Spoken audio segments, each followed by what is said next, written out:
Okay, sorry. And I was ready on time and everything, but I forgot that. Estamos hablando de lo importante que es ser bilingüe en un mundo global, porque ya no es solo que voy a hablar esos dos idiomas, es que conecto culturalmente, que es un poco lo que veíamos aquí, conexiones multiculturales. ¿Cómo me voy cambiando? ¿Cómo me enfrento a una situación o hablo con otros diferente dependiendo de dónde vienen, dependiendo de los valores que tienen, dependiendo de cómo son? Aprender un idioma no es solo aprender a hablar, porque para eso si no tendríamos traductores automáticos y ya. Y sin embargo lo que necesitamos son personas que entienden también la cultura que está relacionada con el idioma. Hablábamos del empleo, que no tengo que explicar, es obvio. Las conexiones con los familiares. Y comentaba cómo a veces hay niños que pierden la oportunidad de hablar con sus propios abuelos porque han perdido el idioma, ¿no? Y eso es algo bastante duro para una familia, que una abuela no se pueda comunicar con su nieto. Y a veces ha ocurrido incluso entre padres e hijos, ¿no? Si hay una separación, si de repente el niño pierde ese primer idioma que traía de casa, y a veces esa dificultad también pues implica que no se puede uno comunicar bien con sus propios hijos, ¿no? Entonces, es muy importante mantener los idiomas. Y luego hablábamos de que hay ciertas ventajas cognitivas de las que voy a hablar. Casi todo lo que pasa en el cerebro cuando uno aprende más de un idioma es bueno. Hay un par de cosas que no, y también las comentaré, pero casi todo mejora el cerebro cuando aprendemos más de un idioma. Y yo creo que cuando les explique cuál es la dificultad que tenemos los bilingües, van a decir, sí, sí, I know that's one, ¿ya? Ok. Entonces, voy a ir muy rápido, pero quería hablarles un poquito de lo que, and I'll do it in English, things that are better for people that are bilingual in terms of the cognitive function in the brain, things that are better for someone that is bilingual. And these are different research. It comes all the way to really, really early research to a little bit newer research. But one of the studies said that people that are bilingual can actually connect to feelings in different ways. So the language that we use had different connotations that explain feelings in different ways. So when you're able to use different languages, you have more connotations for feelings. We know that English is more straightforward for feelings, yeah? Spanish can be a little bit more nuanced for certain feelings. So you are bilingual and you can speak both. What this research said is that you can actually understand feelings in a different way and perhaps deeper. So you are able to understand the difference between querer and amar, which doesn't exist in English, for example. So how do you operate with those things? So being bilingual helps you understand more feelings and being deeper about it. That's kind of an interesting research, very old one, but I thought I want to think about it. Another one about creativity. There has been a lot of research about this. Most of it says that bilingual students are able to be more creative. And that means that they have better divergent thinking. And what is that? It means that you give them a problem and they're able to solve it in a way that you wouldn't really think about. It's called lateral thinking. It's like, let me think about this one. And they come up with an answer that can be more original and better than someone that is monolingual. They found that. It's not huge difference, but they found that it's actually what they call significant, statistically significant. There is a difference between the groups. Students that are bilingual tend to be more able to think things out of the box and find solutions that way. So more creative. Okay. There is a research about orientation that I think is very, very interesting. Is that depending on the language that you use, you're better or worse at orientation. So people that can have more than one language can actually improve on that. So depending on how your language uses the language for getting to places, you're better at it. So languages that are really strong on the directions and they explain the directions that way make people that are better at doing that. So you have a language that always uses north, northeast, northwest, things like that, and that's the way that you talk to each other, you understand your surroundings better than if your language doesn't really use it. So these are some of the things that they found. Depending on the language you use, you orient yourself better. Yeah, kind of interesting. The next one I think is probably one of the most interesting and one of the hardest to understand, but I think one of the most important for the brain, and it's bilingual representation and linguistic comprehension. This is the idea that when you're learning a language is an artificial thing. Yeah, we call this how? What is this?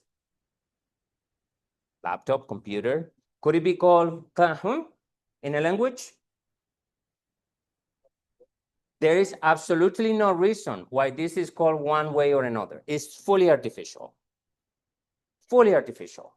A person that learns and speaks just one language has a hard time with that concept. They really don't get it. They say, this is a computer. What are you talking about? This is a computer. But if I say computer, computadora, ordenador, which is another term that you can use in some places, then I start thinking, wait, is this really, or is that I'm putting labels on this, correct?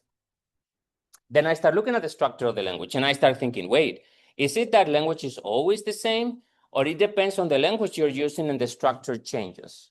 So students are able to start thinking, wait, language is something that is kind of a little bit made up, and I need to understand the rules of the language. And the students are better at that when they are bilingual, okay?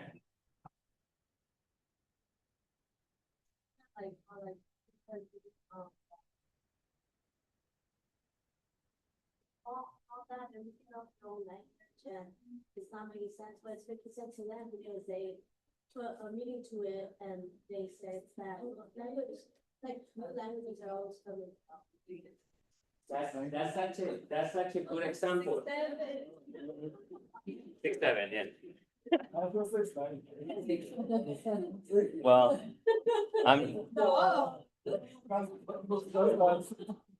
yo no voy a repetir nada de eso. So anyway, so nobody. Great example, because the reality is, the question then is, because we're living in a more global world and people are, and students are getting more and more, more students are bilingual or they have contact with more languages. Sorry, they understand better that languages are artificial, yeah? And I think that's an important thing, because working with the artificiality of language helps understand things in a more abstract way, correct? How many times have you heard people saying that never learn another language? I know my language, but I know how it works, therefore I cannot teach it, yeah? That's pretty typical. I just learned it. I don't know the structure. I don't know anything of it. So then it's harder to connect to this kind of abstract element. Okay. This is a very interesting one. Executive control. Executive control is the ability to control the information in your brain. We've seen, by the way, a decrease in executive control in the last years. From Gen Z and onwards, our kids are worse at this because of media and computers and screens and all this kind of things. So this is actually getting worse for everyone. But there is an advantage for bilingual people. So they seem to be better at holding more information and transferring better. And it's probably because when you are working with two languages, you kind of have to select, correct? And go from one to the other and decide which one you're using. And so there is much more load to the brain that if you just speak in one. So that helps kids in terms of executive function. So they've seen that too, and executive control. And executive control is a lot about what do I want to say and what do I want to silence. How many times we're trying to speak a language and we have another one, we are like, no, that is this thing. So it's a lot of the control of the executive function. When it comes to types of memory, the brain has different kinds of memory. So what they found is bilingual people are better at episodic and working memory. What is episodic memory? I'm awful at this one, so it doesn't work in my case, but episodic memory is remembering anecdotes from the past. That's really what it is. It's remember when we went for lunch and we met whomever and we ate this thing and the waiter took forever. Some people are phenomenal at this. And it seems that bilingual people tend to be a little bit better at it too. Working memory is the ability of keeping items fast in your brain, usually 5 to 7. Running. Bilingual people are better. But what is one thing that we are worst at? I told you that it's something that we are worst at. And it's called semantic memory. And it's this ability of picking up and finding words. Oftentimes, when you're bilingual, it takes longer to find the words because you have more in your brain. That's what it is. So if you check against the monolingual person for retrieval of words, it's usually faster for the monolingual. So that's one thing that we are worse at. And so that makes us think a little bit more and talk probably a little bit slower as we're going.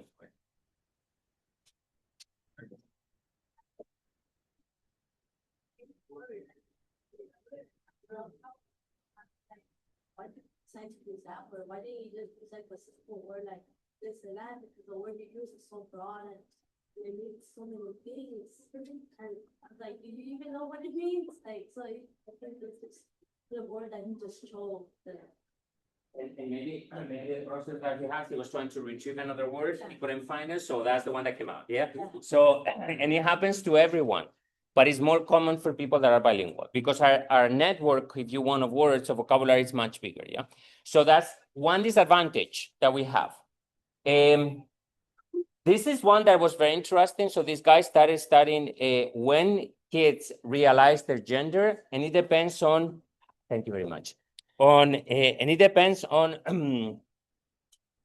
when the language starts using those markings. So if there are languages that are not masculine and feminine, and some languages are not, kids take longer to decide, boy or girl. If the language starts using those markers earlier, like Spanish, they do it earlier. So I've seen that in research, which I think is kind of interesting.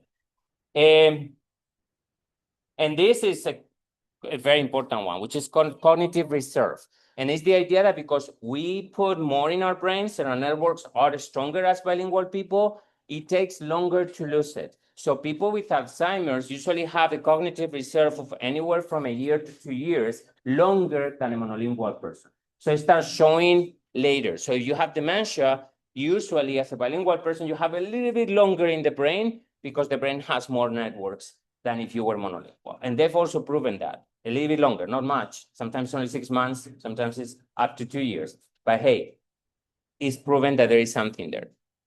Okay, a lot of different things. No sé si a lo mejor esto es demasiado detallado, pero me parece súper interesante ver los estudios que han hecho, ¿no? Any questions? Preguntas.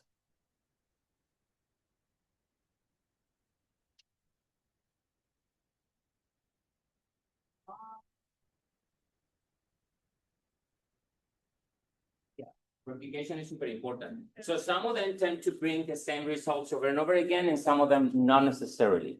So, for example, the question of creativity seems to be pretty standard. They usually find it. The thing is, sometimes the difference is bigger, sometimes the difference is smaller. But they seem to be they seem to be finding more creativity for bilingual students. This always happens, the linguistic representation, because monolingual students don't really understand that language works kind of artificially. Even when they are learning the phonics, the sounds, they still connect them to one way of doing things. So they don't necessarily, because if I do the letter B and I do B, yeah, then I'm thinking that that's the way it is.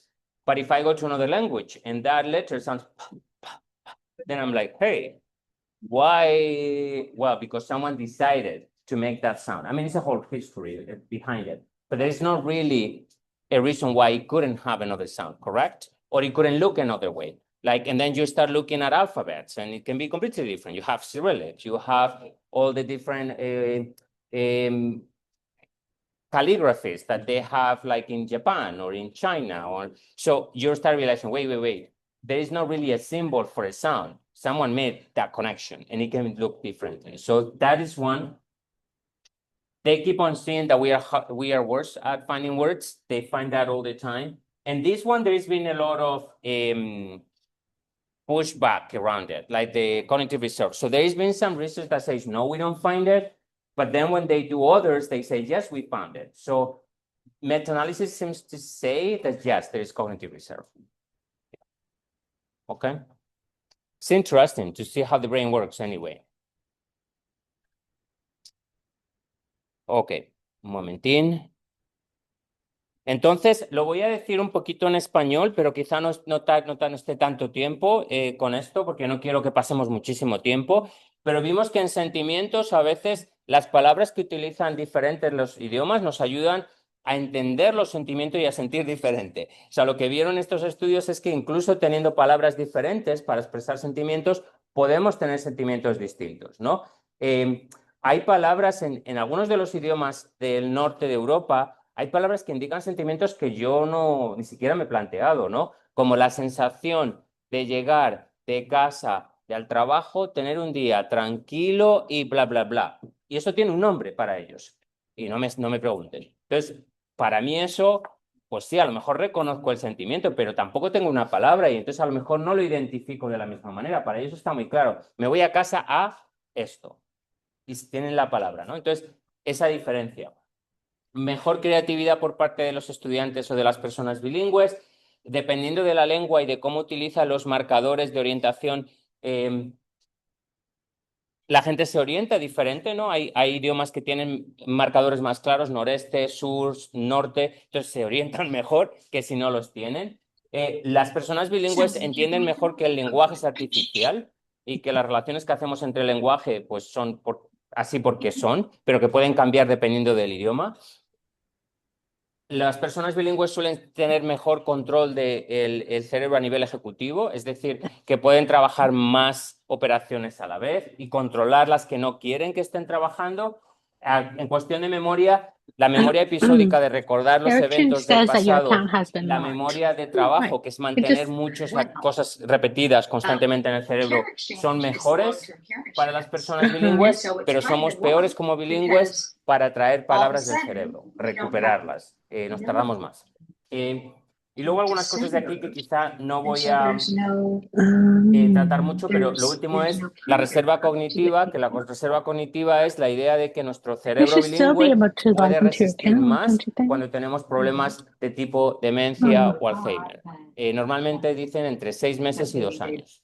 Originalmente decían 5 años y ya se dieron cuenta de que no, porque cuando la demencia llega, llega, y cuando el Alzheimer llega, llega, pero como el cerebro tiene más capas o tiene más conexiones, tarda un poquito más en mostrar que tienes la enfermedad. Por eso con gente bilingüe a veces hay que tener más cuidado porque cuando empiezas a ver síntomas hay que prestar más atención porque va a tardar más en ser más obvio que cuando son monolingües. Eso es lo que han visto. ¿Ok? Porque como que tenemos más estrategias para que no parezca, no se vea. Kind of interesting too. So, what is two-way bilingual immersion, which is what we have here at OSEA? So, there is two approaches that you have when you teach languages. And one of them is called subtracted. If you think subtract is resta, Yeah. you take away. An additive, which is putting things together or adding. Originally in the US, and I was part of that when we were teaching, they would call it bilingual education, and it was called TBE because it was transitional bilingual education. And what that was is, if you don't speak English, then you're not going to understand anything that anyone teaches you because it used to be what they call sink or swim. Sink or swim is you throw the kid in an English class, they don't speak a word, you'll figure it out. Some kids did phenomenal with that. Some kids can do very well, and some kids were like, I cannot survive this, and they did really poorly. So depending on the kid. In general, a lot of the kids were failed with that system. So then they decided, let's do TBE, transitional bilingual, which means if they don't have the English, we'll give them English in the beginning so they can understand the content and the teaching. But as soon as they have the English out, we'll give them the Spanish in the beginning. No more Spanish. Yeah. As soon as they have the English, we don't teach in Spanish anymore because they transition to the regular class. So this was a model that existed for many, many years in the US. And the idea was maybe some kids needed in kinder Spanish, but by first grade, they're good. Some kids first grade still they need the Spanish because they haven't really graduated to English. And some of them by third grade, most kids were out of the program and only few stayed for fourth grade. And as you were progressing through the years, they were exiting and mainstreaming into the English model. At no point there was interest for anyone to keep their Spanish. That was not the goal. The goal was not making people bilingual. The goal was for people to be able to understand in Spanish the content, correct? So it was destructive. Many kids that came with Spanish and had beautiful Spanish in school, by second grade, they went out. I mean, I knew it was going to be. They lost it.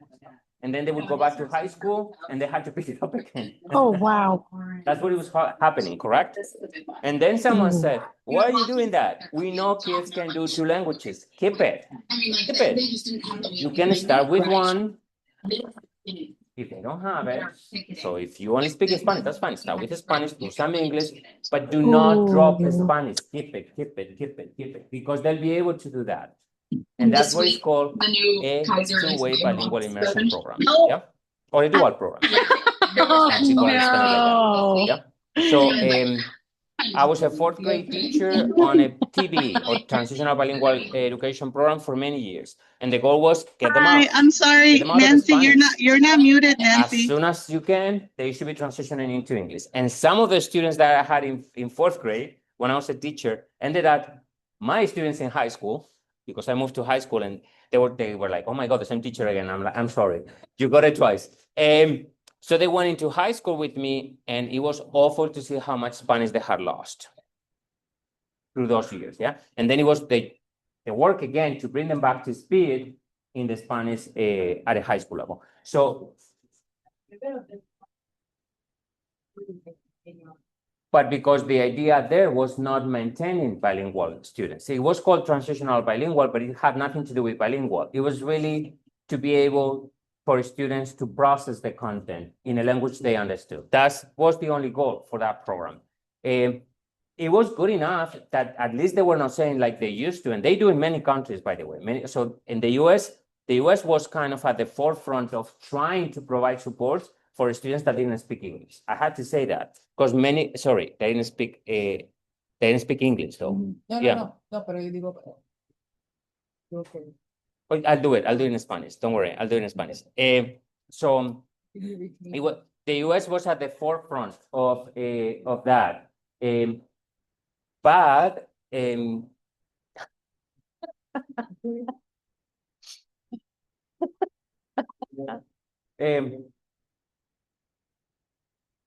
it was at the forefront in that sense because some countries were just throwing the kids in classes that they didn't understand the language. I know people that started school in Germany from Spain, and it was like you're just in a German class and you figure it out. So that was kind of a novelty and positive. But again, the goal was not that they became bilingual. That wasn't the case. Yeah.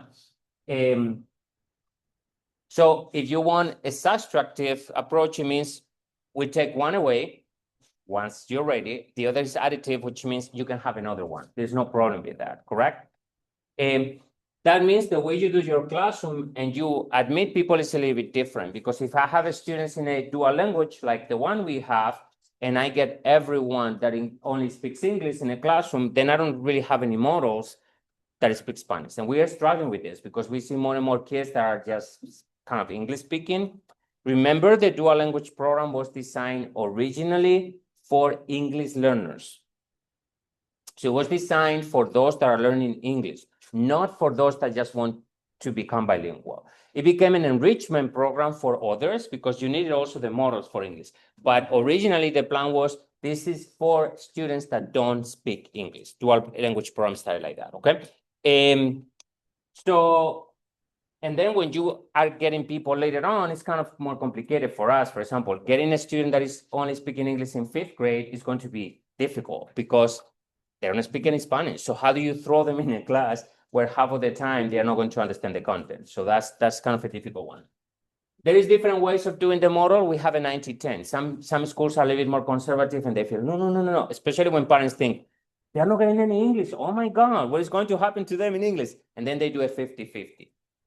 What research says is that actually you have a 90-10, English is better at the end, even if 90% of Spanish happens in the beginning, because they just get very strong foundation in one language that they transfer to another language. We'll see some information about that.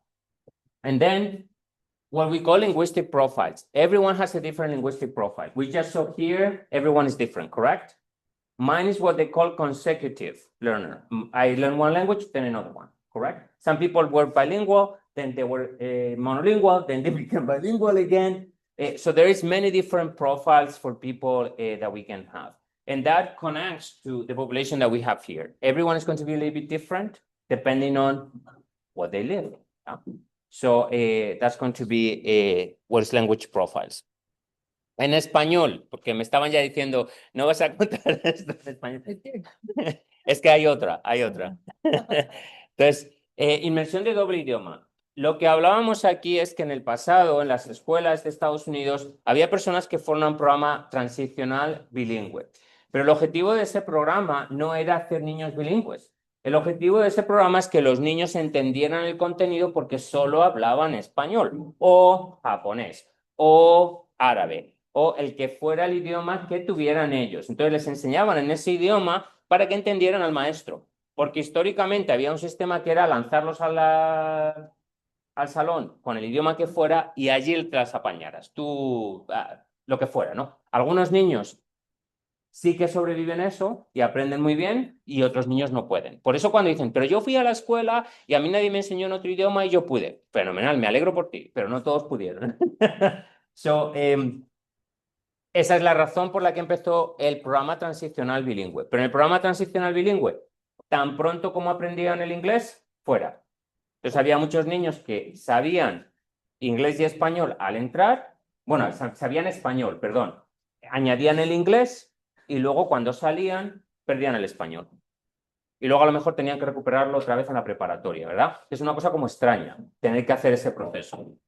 Entonces, es un proceso sustractivo porque quita un idioma. El proceso aditivo, la idea es mantener el idioma, no pasa nada. El niño viene, a lo mejor solo habla español, le estoy enseñando en español, añado un poquito de inglés, proporcionalmente cada año un poquito más, pero nunca dejo el español porque lo quiero mantener, porque quiero que el niño pueda utilizar ambos, ¿no? Ese es el objetivo.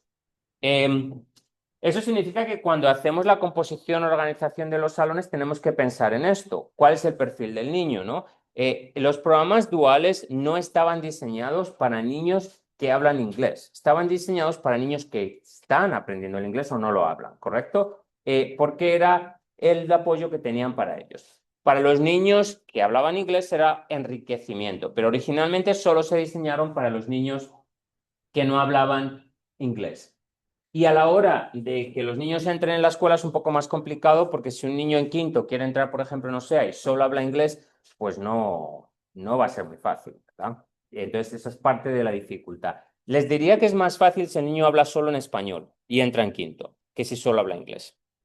Porque probablemente si entras y hablas solo en español y entras en la escuela, vas a tener la escuela, pero tienes todo lo de alrededor en inglés que te va a apoyar. Si yo entro en inglés y me meto en la escuela y tengo la mitad del tiempo en inglés, ese español no lo voy a estar necesariamente viendo todos los otros sitios, ¿verdad? Porque a lo mejor mi familia no lo habla, la televisión que escucho es en inglés, entonces me faltan medios para poder sobrevivirlo, ¿no? So that's part of it. El modelo que tenemos nosotros es 90-10, que es 90% del tiempo en español, que es el mejor que hay, aunque en algunas escuelas incluso hacen 50-50, y cada niño tiene su propio perfil. Yo no lo he hecho porque no he tenido tiempo, pero sería interesante hacer un perfil de cada niño. ¿Con qué idiomas hablas con la abuelita? ¿Qué idioma hablas con el tío tal?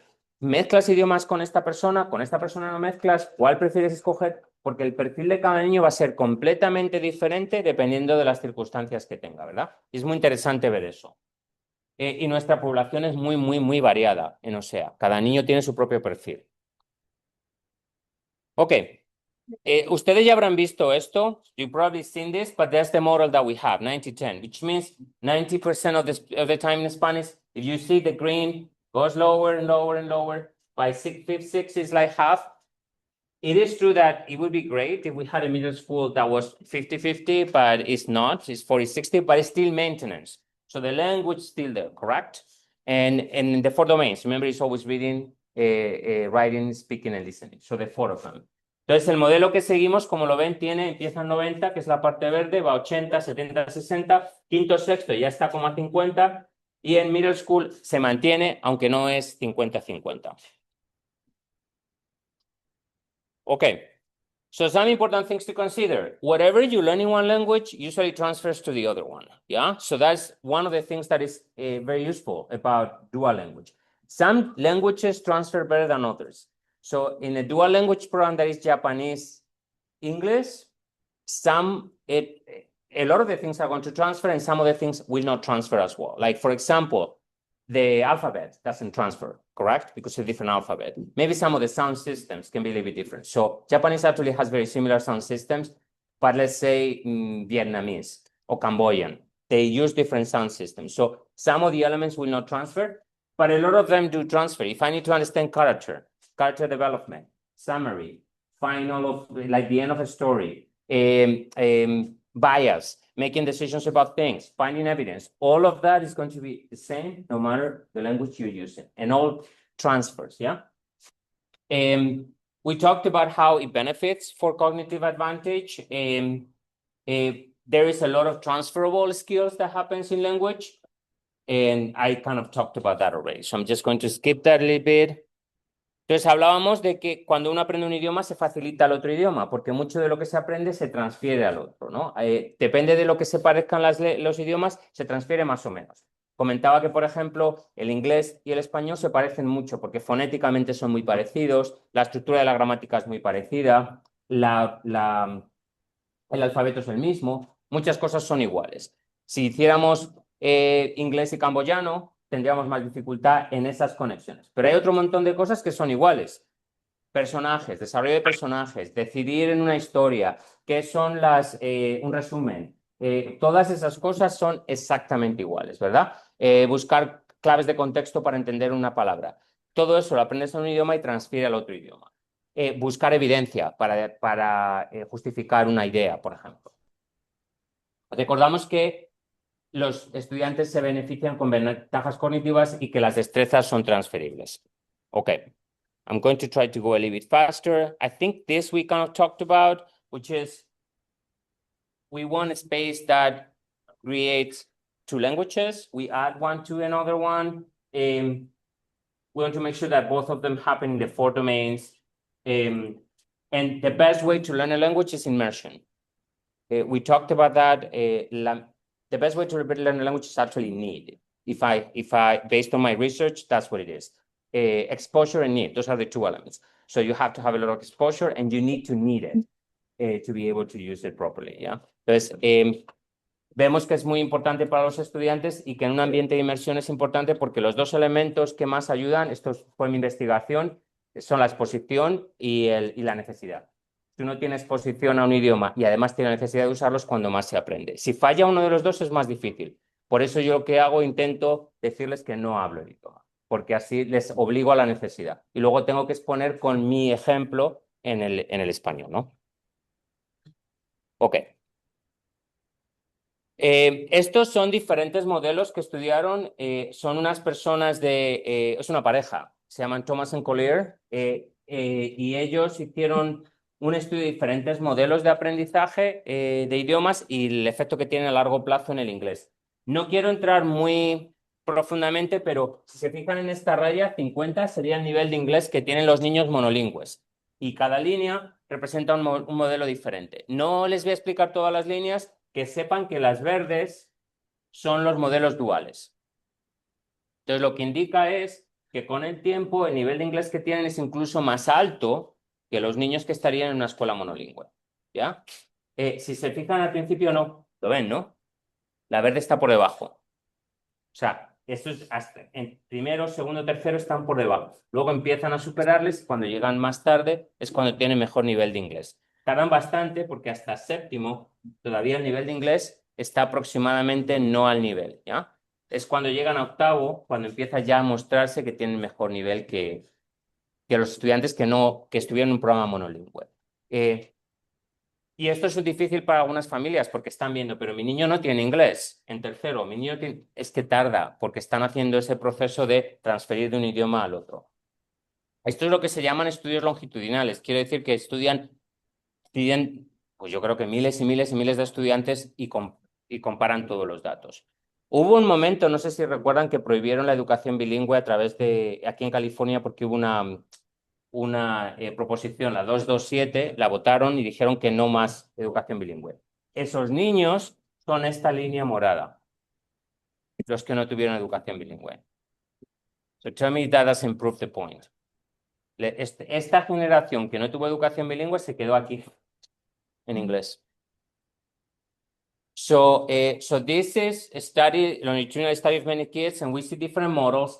And the green ones show the dual language. And it's kind of interesting to see that by around 7th, 8th grade, they pass the 50% mark, which is the monolingual one, yeah? If you had just one language in school. And eventually they actually go higher than those in the monolingual, but it takes a while. And if you look at it too, the lower part, first, second, third, the green is actually the lowest. in English because they are not learning English. So that makes sense, yeah? They are learning another language. But over time, it shows that, correct? Y eso es lo que vemos en nuestros resultados. And that's what we see in our results.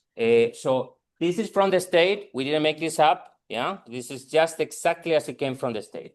And if you look at this one from 23-24, and we'll look at the other one, but the blue and the green, the dark green, is the number of students that passed English in the state test. Look at third grade, fourth grade, fifth grade, sixth grade, seventh grade, eighth grade. If that's not the data that we just saw, exactly the data that we just saw, yeah? Almost repeated based on what we saw that is supposed to happen. So over time, the amount of students that have the English level is there. And you can see this is around 75% of students pass that test, which if we look to the other one, is actually better than what is expected here because it's 60. So still, 7th and 8th grade, that's where you start seeing the data. Correct? So sometimes you look at data and it looks like, what are they telling? Well, these are real students in a real school showing that the data, it is correct. Yeah. And the research proves the point. Okay. So this would be the following year. Same thing. You see how it's going like this. And by 8th grade, it's there. Yeah. So quería enseñarles que aunque parece que uno mira esto y dice, y a mí estos son datos, a mí esto no, estos son niños y demuestra trayectorias de los niños. Yo por eso a veces me interesa mucho la investigación, porque la investigación es gente que estudia cómo van aprendiendo los niños, ¿verdad? Entonces, si miramos esto en nuestra escuela con los datos que nos ofreció el Estado, no nosotros, el Estado, vemos como progresivamente la parte verde oscura y azul que indica a los estudiantes que sí pasaron va aumentando y para octavo es casi 75. Lo vemos en el siguiente, es igual. Poco a poco va de menos a más, no perfecto, pero de menos a más. Y para octavos cuando están casi en el 75 de los niños que sí tienen ese nivel de inglés. Que de hecho nuestra escuela es más que lo que indicaría este estudio, que se queda como en el 60. So it's good. Okay. So what do we want in this program? That the students are biliterate in both languages, that they have academic excellence in both languages, and that they can actually have those intercultural experiences. They know how to code switch, if you want, for each one of the languages. Entonces, ¿qué buscamos? Que sean bilingües, que controlen los dos idiomas en los 4 dominios. A veces yo recuerdo que me decían mucho en la escuela, en high school, ¿por qué tienen los niños que aprender español en high school? Me lo decían muchísimo. Como yo daba la clase de español, why do they need to learn Spanish in high school? They speak Spanish already. And my answer was always the same. Why are they learning English? They already speak it. And they were like, ooh. And I was like, okay. Because it's not about talking and listening. It's about reading, writing good literature, and being able to do other things in the language. Es más complicado que solo hablar y escuchar, ¿verdad? Es más complejo. Speaking Spanish. But all your parents speak Spanish and they try to language as Spanish. It doesn't mean that you don't want to like read it and write it and know the vocabulary and all the grammar that comes with it. That's what we're learning in high school, and it's something. It's basically like saying you're learning a whole new language again if you don't learn that. And you explain one of the most important elements in research, which is all languages that we use are valid. So we have a language at home, yeah? But there is another language that is the language of academic language, that is the school language, that you don't use at home. You're not going to say, hijo, agárrame ese paralelepípedo y no te olvides de crear un corte que tenga un ángulo recto. Eso no lo decimos. No, pero si tú quieres trabajar en el mundo de la matemática vas a tener que aprender esos términos. Entonces, la realidad es que son idiomas diferentes. No es ni mejor ni peor, son diferentes. So, un estudiante que entra hablando español de casa en una escuela de México, de España o de Colombia, no sabe a lo mejor qué es un ángulo recto hasta que se lo enseñen en la escuela. A lo mejor el padre sí lo sabe y le explica, sí, un ángulo recto, pero no lo usas, ¿no? Dices, hijo, vamos a ir por la calle buscando ángulos rectos. A lo mejor el día que tenga la lección lo haces, pero no lo haces normalmente. Entonces, son mundos diferentes. No es mejor ni peor uno, eso sí que tiene que estar claro, pero son diferentes, ¿no? Y eso es parte de lo que es ser bilingüe, aprender ángulo recto y right angle. Because la ventaja que tenemos, ángulo recto, right angle. English and Spanish cannot get together. It's not very different. Diestra, siniestra, ¿verdad? Diestra, siniestra. Matutina, Claro, vespertina. vespertina. O cuando hablábamos del 20º, ¿no? Eso. So there are certain things that, yeah. The 20th, the 20th.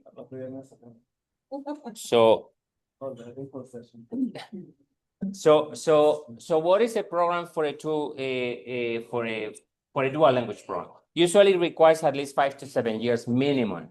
And the reason is because you saw the data, it takes them a while to get to that point. So if you take them off earlier, then they are not going to get the second language as easy. It's not going to be as impactful.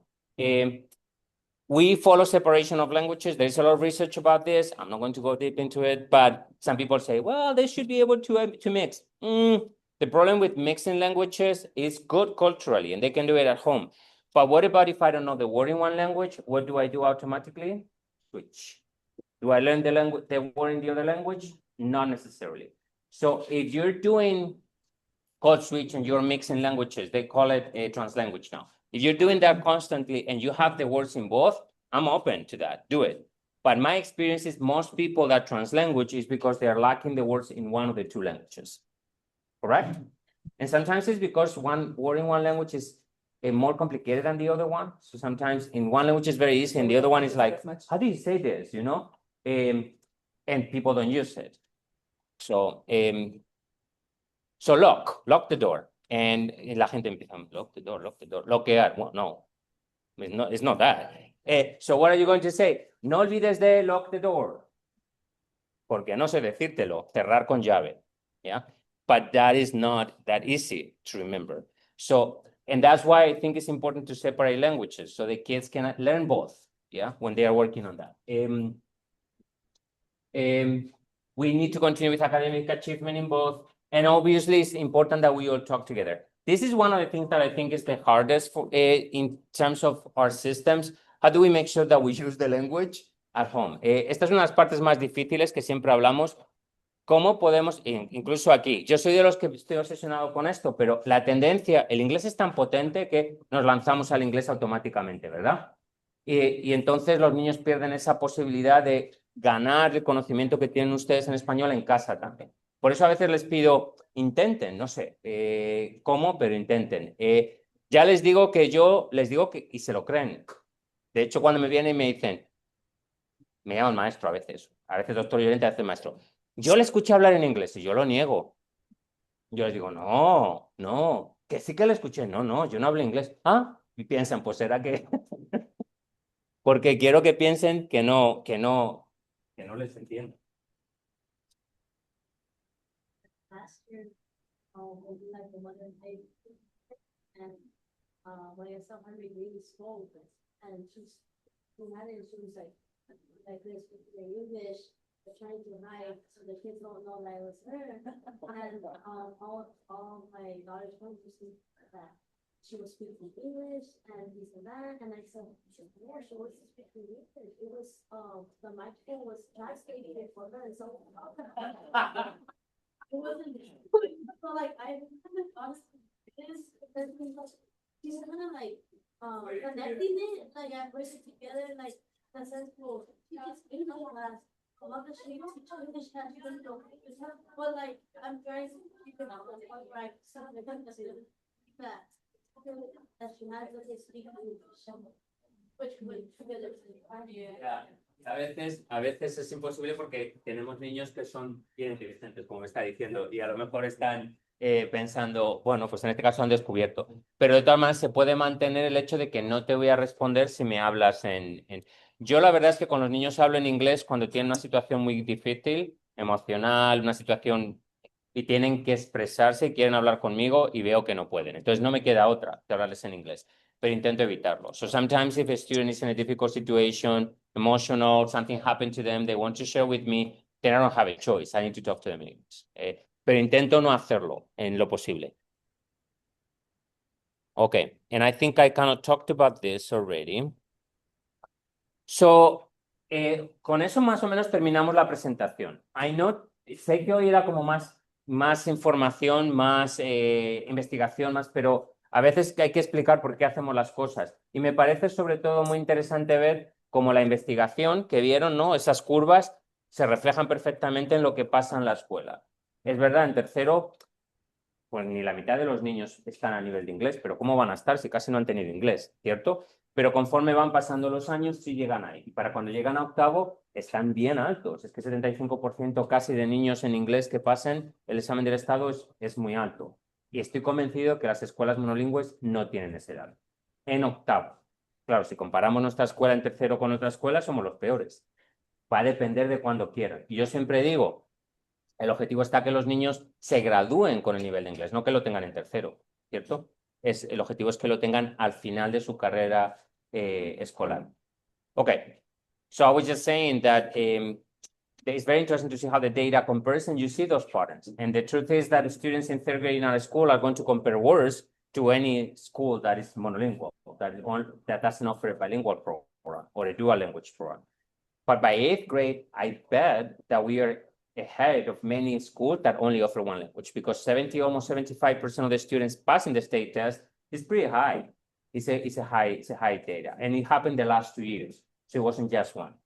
Okay. Also, that's a testament of the phenomenal middle school teacher that we have for English. That's another thing. También esta prueba que la maestra que tenemos de inglés en la preparatoria es muy buena. Les ayuda mucho.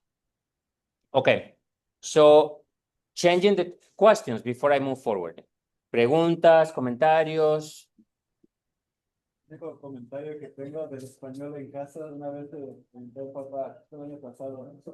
Si hablan español en casa con sus hijos, dice mamá cuando los regañó. Punto de apoyo de edad. Practiquemos también en situaciones buenas. Bueno, es que el problema con eso ya no es solo que no tenga la oportunidad de exposición, es que va a conectar el español con situaciones negativas. Y entonces porque muchos niños no lo quieren hablar para empezar, porque el ambiente general es que el español no, que no lo hables, que entonces...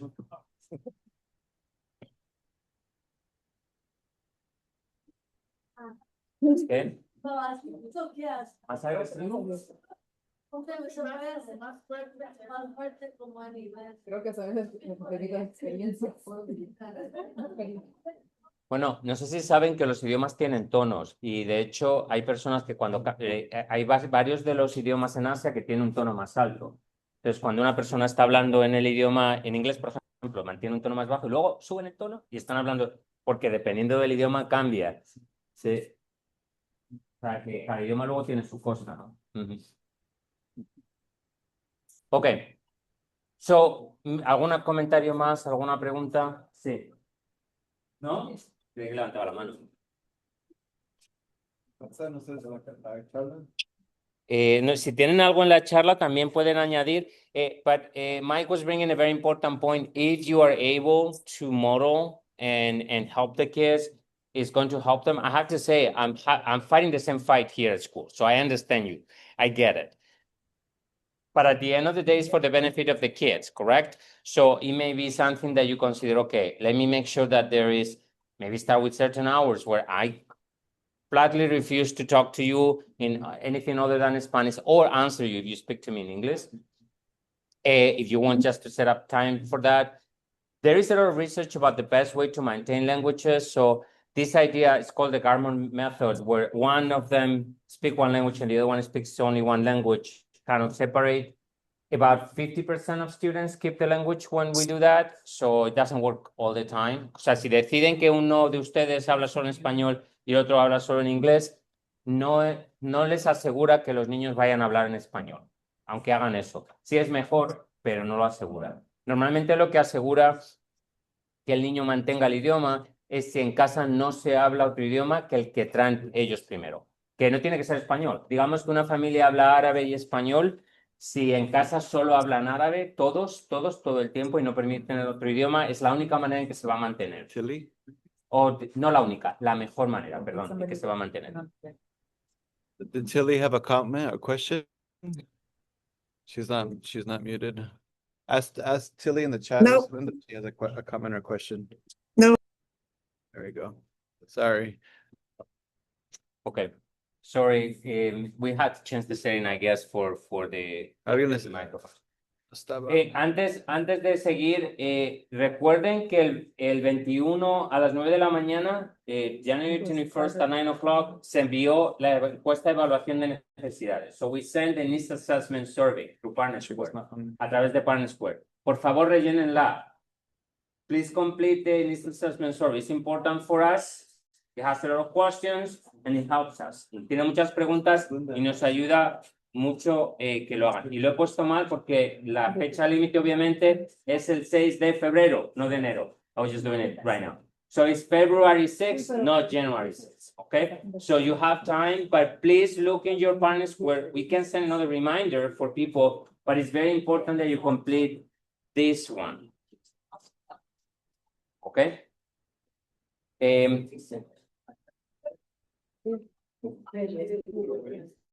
my last thing, and then we can open up a little bit the microphone. We are going back to Road to Frida. So there will be a reading challenge. Remember that they go to Frida. We're thinking May 11th or 12th. They'll be kind of having one per grade level, one for the highest student reading for grade level. And probably by next week, you'll start seeing more information about this. So teachers are going to be collecting information of the minutes. I'll be sending more information about this as we progress because I also want parents to kind of push the kids for this one. I think students like it and they like to fight against each other and get the minutes so they can go to Frida in May. Entonces, lo empezaremos ya pronto, van a ir recibiendo más información.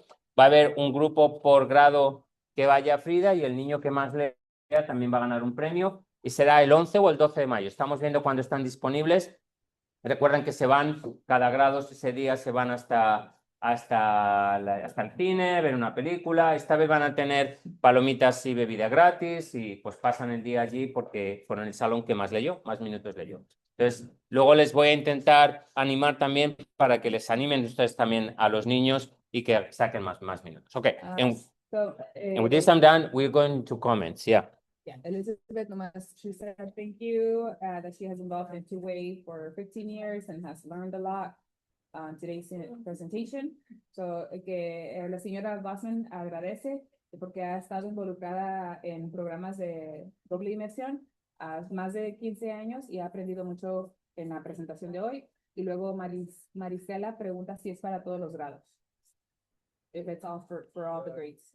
I guess the Road to Frida empieza tengo que recordar, pero creo que este año empezaba en segundo o tercero, uno de los dos. Tengo que hablar con el bibliotecario, pero estábamos si hacíamos tercero, segundo, primero, porque la realidad es que en términos de minutos, si van a leer ellos, tiene que ser lectura independiente. Él quería hacer otra cosa para los niños más chiquitos con otro tipo de celebración, quizá aquí en la escuela, pero para lo que es ir al cine, el año pasado empezamos en tercero y creo que este año él quería empezar en segundo, pero I had to check with him, yeah? Tengo que mirar con él. So it's going to be either second or third. Good question. Se fueron a ver, fue también un salón de kinder, pero fueron porque habían ganado en el Yogathon. Entonces, por eso se juntaron, pero no por Road to Frida. Es que utilizaron el mismo día y fueron kinder, todos los demás, y me parece que vieron Wall-E y Shrek el año pasado en el cine, ¿verdad? Me parece que vieron eso. So, and they enjoy going there, they walk all the way, they watch the movie. So, okay. ¿Algún comentario? Any comments, questions? ¿Estamos entonces? Okay, so I'm actually going to stop the session and we can talk offline if you have any other questions. Thanks everyone that came today. I started the recording a little bit later, but I think I got most of it. Empecé la grabación un poquito tarde, pero creo que agarré casi todo lo de la presentación. Que tengan todas y todos buen día. Good day to everyone.